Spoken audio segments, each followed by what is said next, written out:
Welcome everyone to Behind the Scenes at TikTok. Such a pleasure to see you all here today. We have an amazing session today featuring three amazing two black women and an amazing black man who all work at TikTok. I work at TikTok myself as well. And we're going to be giving you an insight into what it's like being black and working at TikTok, a bit about our jobs, what we do, how we got into what we do, and also the opportunity for you to ask any questions to us, basically. So to introduce myself, my name is Anne Oliyinka. I am a talent acquisition partner here at TikTok. And what that basically means is that I hire everyone, well, not everyone, but a lot of people that work here at TikTok. I'd love to also introduce you to the amazing panelists that we have joining us today. I want them to introduce themselves. So I'll hand over the mic first of all to Chris. Would you like to introduce yourself to the people? Thanks, Anne. Hi, everybody. I'm Chrislow. I'm Live Ops Manager for Europe. And I'm currently at the studio where we'll be running TikTok Live's Black History Month event this evening, a spotlight on Black British comedy. Amazing. Thank you so much, Chris. Ola, would you like to introduce yourself to the people? Hi guys, I'm Ola. Sorry, Ola, I'm so sorry to cut you off there. I want to leave you to last because we have a little special something to show to the people as well. So I'll let Phyllis introduce, not because she's any less than you, because we know, she's amazing as well. But Phyllis, if you'd like to introduce yourself first. Sure. My name is Phyllis. I work in the ad ops team. I do everything from setting up your campaigns for huge clients to analyzing and making sure I optimize where necessary, to reporting on these campaigns too, and making sure it all runs smoothly on our platform. Amazing.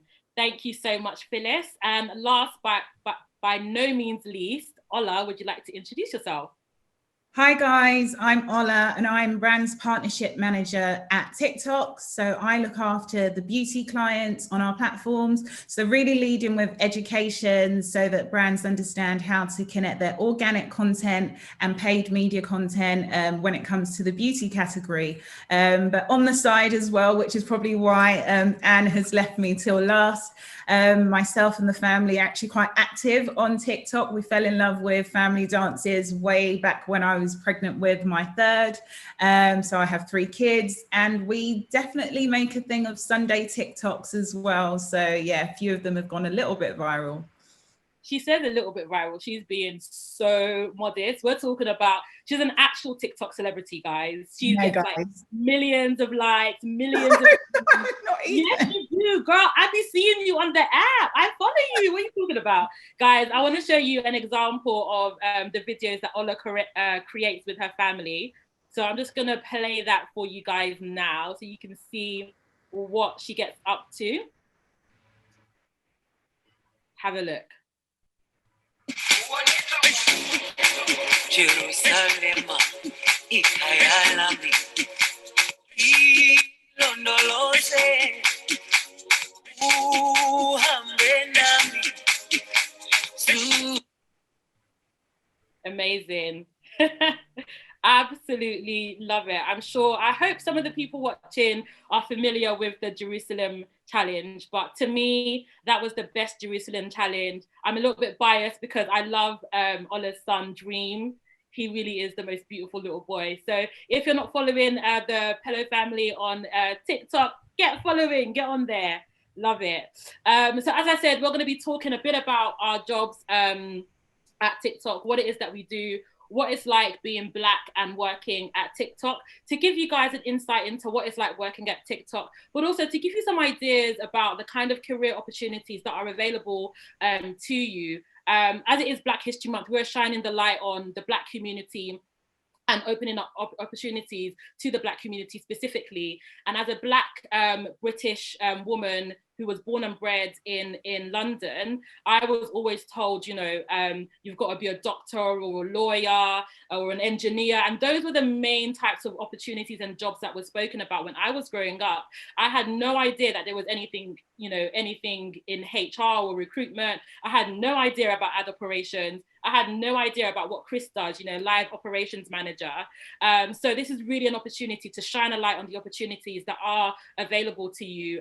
So you can kind of of like use this as an opportunity to direct your career as well, and be aware of other things that you can get that you can get involved in. So first question, what would be lovely to do first and foremost is get an understanding from each of you guys about what it is that you actually do. Like, okay, you said you're a lives ops manager, for example, Chris. What does that actually mean? So we're going to go into each person to give an account, so to speak, about what it is that you actually do. What does it mean to be called what you're called at TikTok? So I will start with Chris. What does a live operations manager do? Sure, thanks, Anne. So I guess you can kind of break my job down into, 3 pillars, if you like. One is looking after the ops and technical support. So in instances like this, where we partner with various organizations or we work with brands to get their live feeds active inside of the app, I would work with the technical team in the same way that I have today. So big shout out to the guys at Mantis Broadcast for delivering this one today, as well as the team at Pixel. But long story short, I would coordinate with the technical POC on that side, get the video feed. There's always going to be somebody with a video feed in their hand, and I go, right, let's point it from A to B. So I work out how to get it from them to our platform, handle all of the operational and technical bits in between, schedule some testing, have some fun, then we execute and we get a great event like this. The second part to what I do is around process optimization and product education. So breaking down the idea of what live is, making it really accessible to people both internally and externally, and then opening up a series of frameworks and bite-sized delivery bits of information around what live actually is, so to make it easier to access, scalable, and more effective, the world over. The third part to what I do is collaborating with product managers. So when they release new features inside of the app, like for example, the e-commerce feature that we released over in the US, when that gets released over here, I'll be working with the team to support a lot of the activity in that side, and working with brands to make sure that if they've got a specific campaign with us, or even our day-to-day creators, when they want to go live and sell their own merch, I want to make that feature as accessible and able to, like, the same usability needs to be present with the creators as well. So that's probably my job in a nutshell, but it's lots of fun operational technical stuff. I get to bring events like this to life every day, make a hell of a lot of impacts. So yeah, that's the role of a live ops manager. Love to say, I mean, he really, really broke that down like it's just an everyday thing, but Chris, like, I get to work really closely with Chris, so I, especially across this Black History Month and all the events that we have planned, and he does a lot. So yeah, so really, really good work from Chris. So let's go on to Phyllis, actually. Let's talk about, it seems like I'm following the same order. That wasn't intentional, but I want you to tell people about what you do, because I think it's actually really, really interesting. Of course.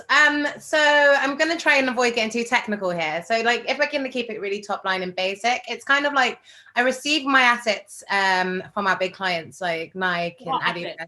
Talk layman. Assets. Okay, cool. Sorry, there we go. Assets. So those visuals you see when you open the app, those ads you see following you around, and those creatives that you see. And this on TikTok, of course, because we're so creative, it ranges from influencer content to actual just branded content. I make sure that I plug this all in. I set it up back end using our ad server.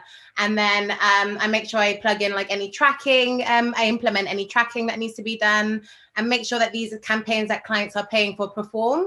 And I optimize along the way, make sure it receives all those engagements. And then I report on it and I tell a story, and I make sure our clients are aware that, these many people are clicking your ads and these many people have viewed it. They dropped off 2 seconds after, 6 seconds after, and then we try and make a story out of it, and we try and make them repurchase this and pay more for some advertising activity on our sites.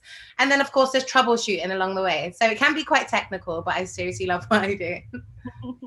I love it. So you've got to be quite a technical person to do your job then, Phyllis, would you say? Yeah, I'd say so. I mean, of course, it took quite a while to like learn this stuff, like all these online certificate with Google Ad Manager and, TikTok ads and all these things. But yeah, it's once you get in it, I think it becomes as easy as ABC, and it's also quite easy to learn. But yeah, it's definitely quite technical. Love it. It's definitely not a job that I can do then, because I am the opposite of technical. I can just about log on to a Zoom meeting. That's about as far as technical as I get. So Ola, brand partnerships, what does that mean? Break it down for us, sister girl.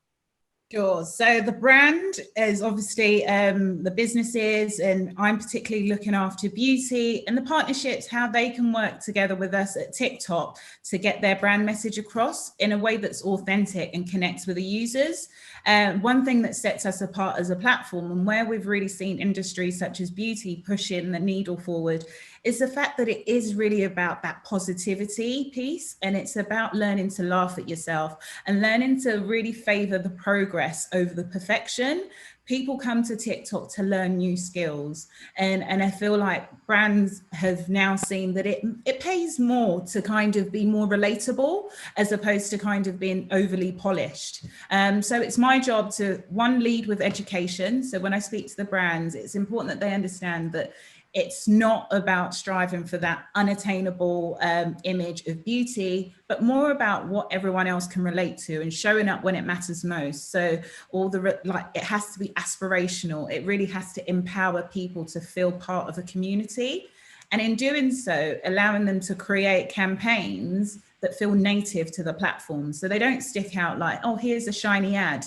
It's more like, here, it's part of my life. It's part of my lifestyle, and less about marketing to me, but marketing with me, because I am their audience. And I guess when you lead with that education, brands then see the power of putting substantial amount of investment in having TikTok as part of their plan. And we work together with them to make sure that the creative does really well. And obviously it's all in the results. It's nice to come up with a shiny campaign, but it's more about what are the results as well. What did the community feel? What were the comments? What did the beauty audience feel like? Is this something that we can scale up on? And that's how, and what I do day to day in the role, play the expert as well as with the audience, as well as with the community as well. Love it. Love it. I love what you said about basically the authenticity of the app and helping educate brands around that, because you're right, you know, we're so used to seeing like shiny ads that stick out like a sore thumb, but if anyone's been on the app, you will see that a lot of brands that are advertising on the app, they're doing authentically. It blends into the general consensus of the app, which is what I love about the app on a personal level.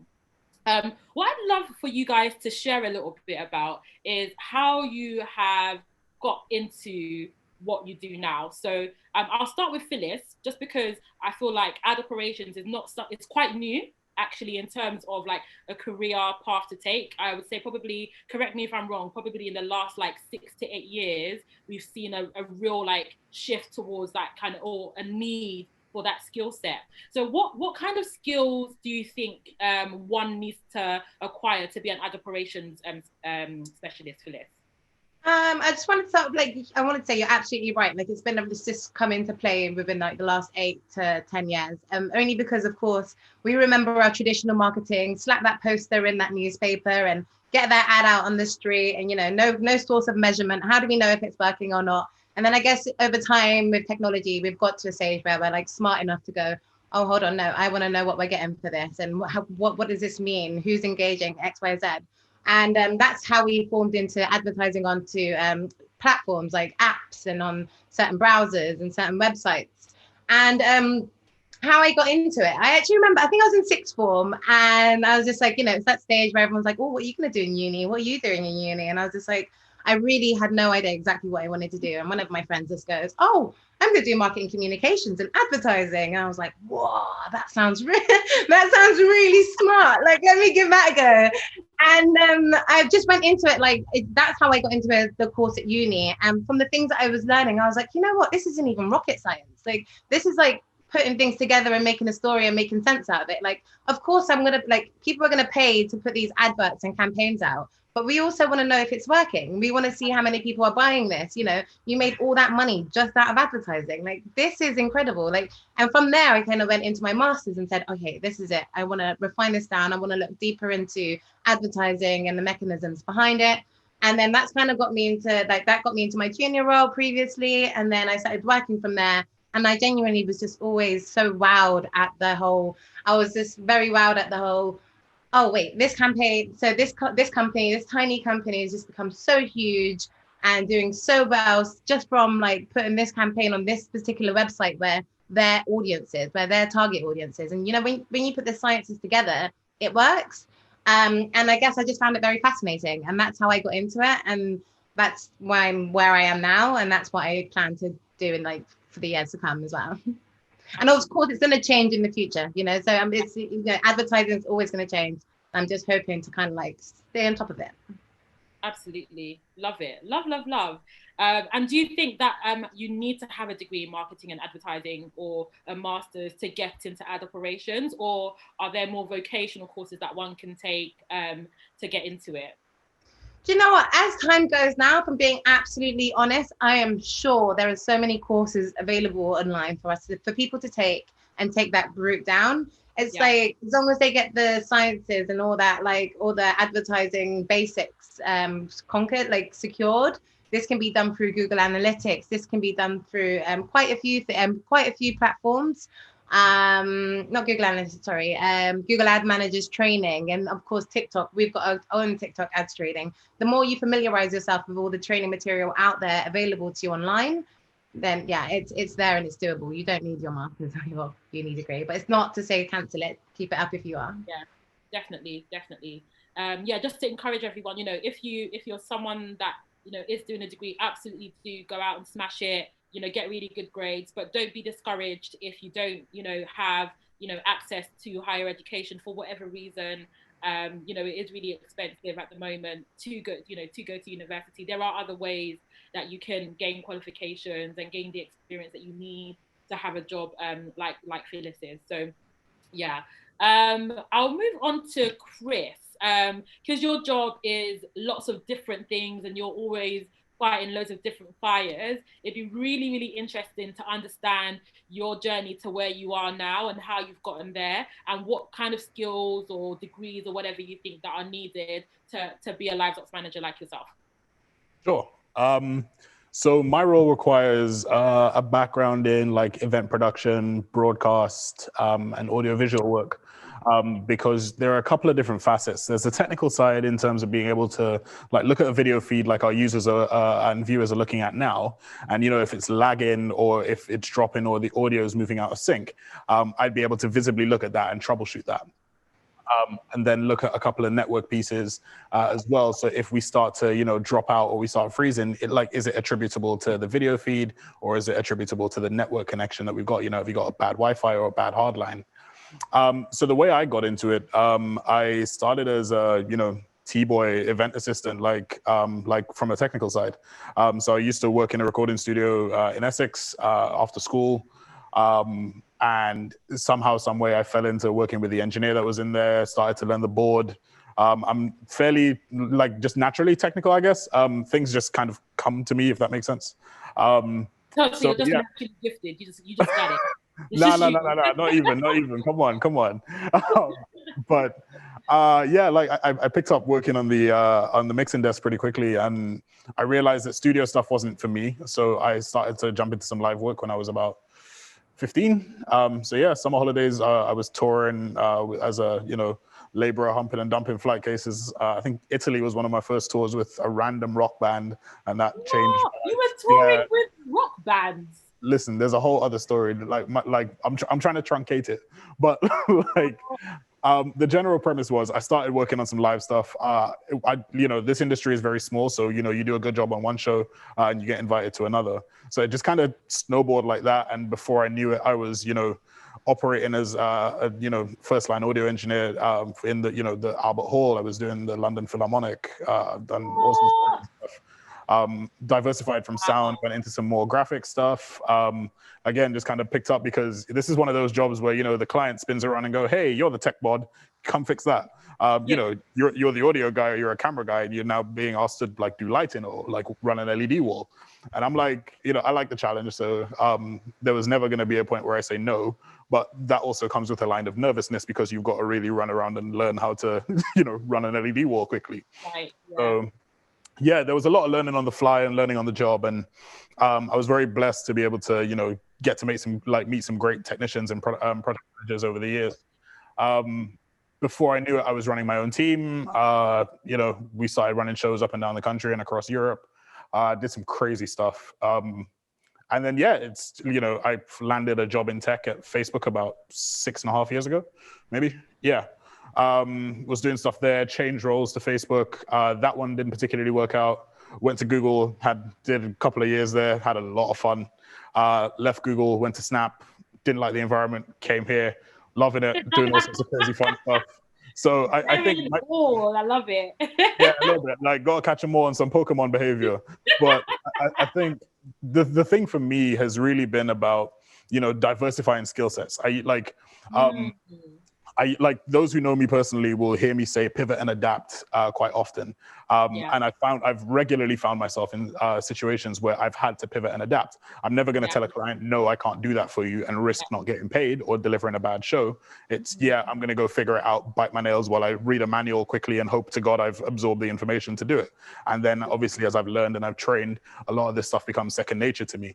So yeah, pivoting and adapting, I'd say are the two main drivers to getting where I got to. I wouldn't say that you need heavy academia to rely on this. There are lots of vocational courses, and you know, this is your budding photographer or videographer. You could be a broadcast operator one day, and you just like, it's just on the trajectory line, right? You know, you could go from shooting a music video with like, you know, local artists or whatever, right up to, you know, operating broadcast cams at Sky. A friend of mine did this, I had the same journey. Another one was a producer. He's now a music curation manager at Spotify. So like, there are multiple trajectories, and I think it's just looking at the application of your skill set and the things that you're passionate about to then look and see where are those applications in the broader world. Yeah, I love it. I love what you said about pivoting and adapting. And I think you all will agree that working at TikTok is all about pivoting. Like, okay, that didn't work. So what are we going to do now? Nobody panic. We can adapt. We can make this work. And I think definitely one of the things working at TikTok is definitely having the ability to pivot quickly and not stay down if things go wrong, for sure. So I love that. Absolutely. Ola, what would you say are the skills? It could be from an academic perspective. We heard from Chris. You know, Chris spoke about it's more about like, you know, the skills that come to you naturally, and refining those and working on those to get to where he is today. What would you say are the skills that you think are needed to be a brand partnerships manager? I would say that definitely, like Chris mentioned, being able to adapt and pivot, but more importantly, within my role, the ability to build relationships. There's that whole saying about the only difference between where you are now and where you are next year are the people you meet, the books you read, and the opportunities that you take. And I think a lot of us kind of underestimate how much one relationship can really catapult you into other conversations where your name can be in other rooms where you've never walked into because of the impression that you left on that person. So using every opportunity to put your best foot forward, but equally being very self-aware and learning to listen more than you speak is so important, because only then can you come up with a solution that matches that of what the needs and the concerns of a client is. Otherwise, if I'm going with everything in our TikTok arsenal to say, we can give you this, that might not be what the client needs. And it's always about playing that role of being the guide in the conversation and letting whoever it is be the hero. So I feel like that relationship building aspect, irrespective of whatever you study, you have to know how to carry a conversation, how to be self-aware, and you have to know what you want out of that conversation as well. So I think a lot of people have met the right people, but we haven't asked the right questions. Right. And that hasn't been able to open up the right responses from us. And now that we've gone into this age where a lot of the networking is done virtually and reaching out to people are more open to having these conversations with you. So never thinking, and I think I love the fact here at TikTok, the fact that you always feel like whatever role you're in, you can reach out to someone and collaborate across the business. And I think whether you're a graduate as well, having that courage to reach out to someone who may be in that field and not seeing it as unattainable, but seeing that person as like, and some people might say no, but you'll never know if you don't ask that question. So, and in doing so, you build those skills that allows you to become people, because people buy people, not things. And this is why I'm in a sales role, I guess. I love it, and you really sold it to me, for sure. And I think one of the things that I can say about the people that work in brand partnerships at TikTok is that it genuinely is about building relationships. The talking as a talent acquisition professional within the business, I think I can confidently say that one of the things that my stakeholders, aka the hiring managers, look for that are hiring brand partnerships teams and hiring agency partnerships teams is that they want people on their team that are consultative, that aren't just going to sell for the sake of selling, but are selling something that the client needs.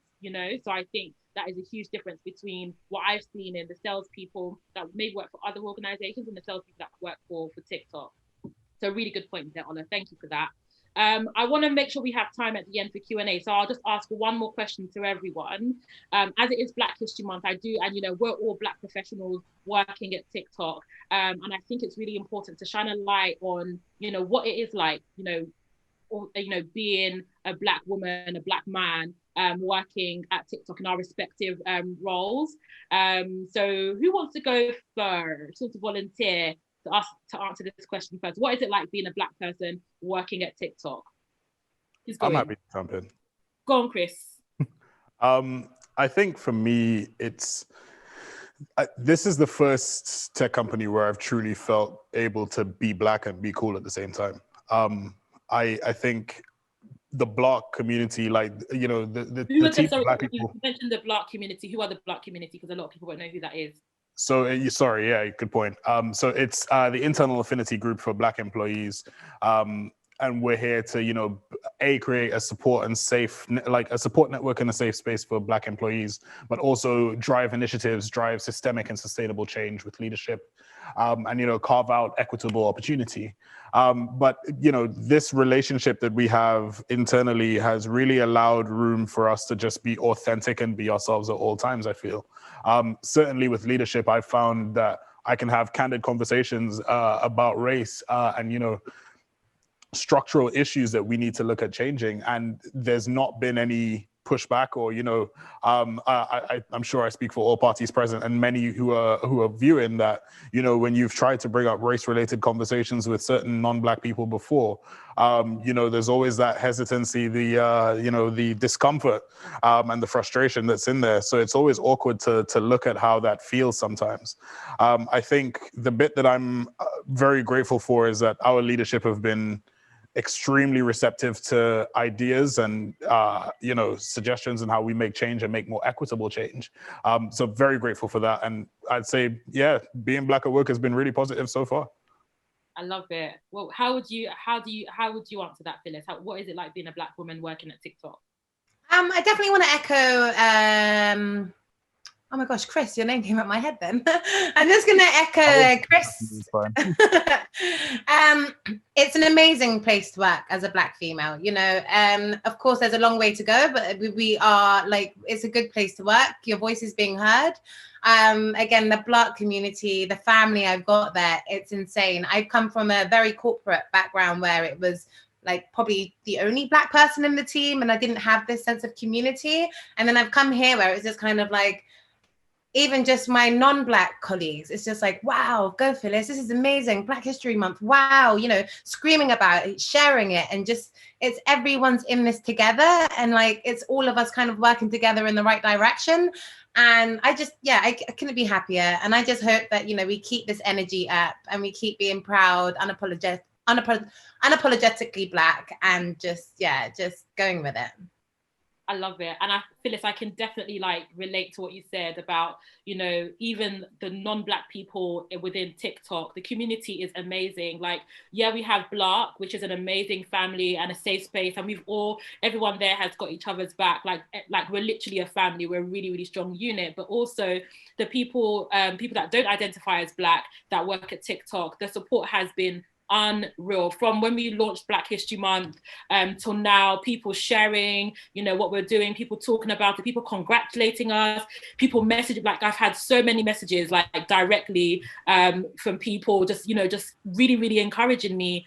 And I think that is just so special. And I've never, ever, ever worked in a place where this kind of thing is celebrated so much. It genuinely is so beautiful to see. So definitely agree with you on that, Phyllis. Ola, how would you say it's been, you know, working at TikTok as a Black woman and a mum, you know, and a wife? Like, how would you say your experience has been thus far? Definitely positive, and I think it's quite humbling as well to know that we have so much of a stake in changing the narrative, as well as like just kind of moving things forward with the sort of creators that are on campaigns with like suggestions, and specifically for me as well, the topic of beauty, which is the category that I look after in TikTok. It's very much like something that always needs that conversation around diversity and really being representative of what the community really looks like. And people see in people who look like them when they come onto an app. Because we know that the Black culture really influences music, food, style, fashion. So how do brands do this in an authentic way? And being a part of that conversation where we can take our community, that even outside of work, that we know these Black creators that are doing amazing work, but maybe lack the visibility from like a wider brand perspective, we can take that to the table and we can be like, well, you can't have a campaign if you don't have this person on there. And it's not that they've been ignored, but it's just that we are the people who are now able to have those conversations internally to push that forward. And that is one thing that I see as a massive, massive, like, positive has been internally within TikTok. And also as a mum, obviously my 5-year-old daughter, she thinks it's like the cool, she thinks I go to work and make TikToks all day. But I try to tell her that's not what we do. We don't make TikToks all day. As a mum, it's because social media, this is a social media age for a lot of our children as well, and a lot of young people, and showing them that there can be a positive app where it's about striving for that creativity and allowing people to kind of express themselves in a different way. It's nice to be part of that and part of that story. And yeah, I feel like I definitely get a few brownie points from my 5-year-old daughter, who can edit probably a TikTok video better than I can. Yeah, it's definitely really good. Yeah, amazing, cool. We've got a couple of minutes left and we've got a couple of questions. I won't be able to go through all of them, but there was one question that I really wanted to bring to the forefront, just because of how much of a buzzword I feel that D&I is at the moment, or buzz phrase. I feel like diversity and inclusion is at the moment in a lot of companies, particularly within the tech industry. And I'll just open this up to the floor, and anyone can answer and kind of pipe up with it. How do you feel D&I plays directly? So when I say D&I, I mean diversity and inclusion. How do you feel diversity and inclusion plays directly into your role on a day-to-day basis, especially representation in ads? Etc. So I think all of us can probably answer this question. So we can literally go around. Phyllis, because it specifically asks about representation in ads, I hope I haven't put you on the spot, but it would be good to, if I have, I'm sorry, but you still got an answer though. Yeah, it would be good to kind of hear from your perspective how D&I plays that, you know, into your role, and then everyone else can kind of go around. We've literally got a couple of minutes left, but yeah. If you want to go. I'll try and answer it as quickly as possible. With this, it's a really good question actually, because it's like, you know, I'm setting up these ads, I'm seeing these creatives, and then sometimes you see a lack of diversity in this, and you're like, okay, what do I do here? And then we wait for the reporting, and once I see the reporting and it's not performed so well, I would then go back to our client solutions team, who have a direct contact with the clients, and I have to say, hey, look, maybe we should include this, maybe we should look into diversifying this, and having an open conversation about it, and also educating them and telling them about the benefits and letting them know that, you know, your ads need to reflect the audience so that we can relate better. I think Ola touched on this earlier, but that would be it from my point of view, very plainly. Amazing. Ola, how would you say diversity and inclusion plays into your role?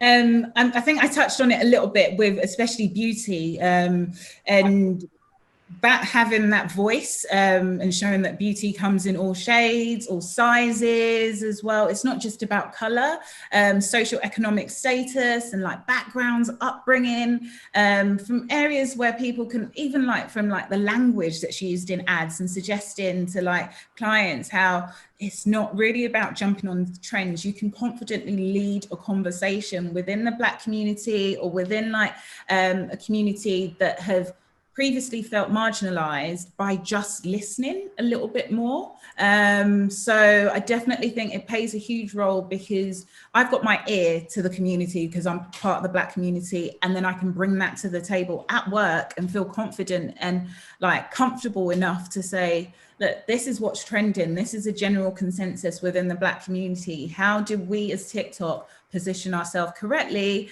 And especially working with you guys, it's just like with Chris on live and like Phyllis on ad and you on talent operations. Like I've never felt like it plays so much from bringing people in to them feeling empowered and enough to do the role, to them feeling like there's a next step to possibly like working with someone like Chris and seeing how the business can move forward. It's inspiring, and it definitely it plays a huge role. Love that. We've only got like a minute. We've got to quickly jump off, but I just did want to also just chime in there and say, just in terms from a talent acquisition point of view, D&I is a huge focus for and I think I can confidently say for the business when it comes to talent acquisition. I think that one of the things that I've noticed as a talent acquisition professional is that, you know, a lot of D&I had to do with, getting more females into senior positions. And that's great. And that is absolutely needed. But we also do have a responsibility to make sure that we are including and diversifying our workforce from an ethnic point of view as well. And that is definitely something that I, as an individual, am wholly focused on. And we're looking at, events like what we're doing, with Black Tech Fest and working, partnering with Colour in Tech with regards to Black Tech Fest. These kinds of things feeding into our overall diversity and inclusion strategy are the sorts of things that we're looking at to make sure that diversity and inclusion is front of mind, not just for the sake of ticking a box, but because genuinely, like, we want to be a workforce that genuinely is diverse, but also inclusive. Well, so yeah, thank you all so much for joining. Chris, Ola, Phyllis, it's been amazing having you on here. We hope you all enjoyed the session. I'm sorry we weren't able to answer all of your questions. Please do go over to our virtual booth where you'll have someone answer your question as soon as possible. And that will be running from 3 to 5. Thank you all so much for joining and hope to see you soon. See you later.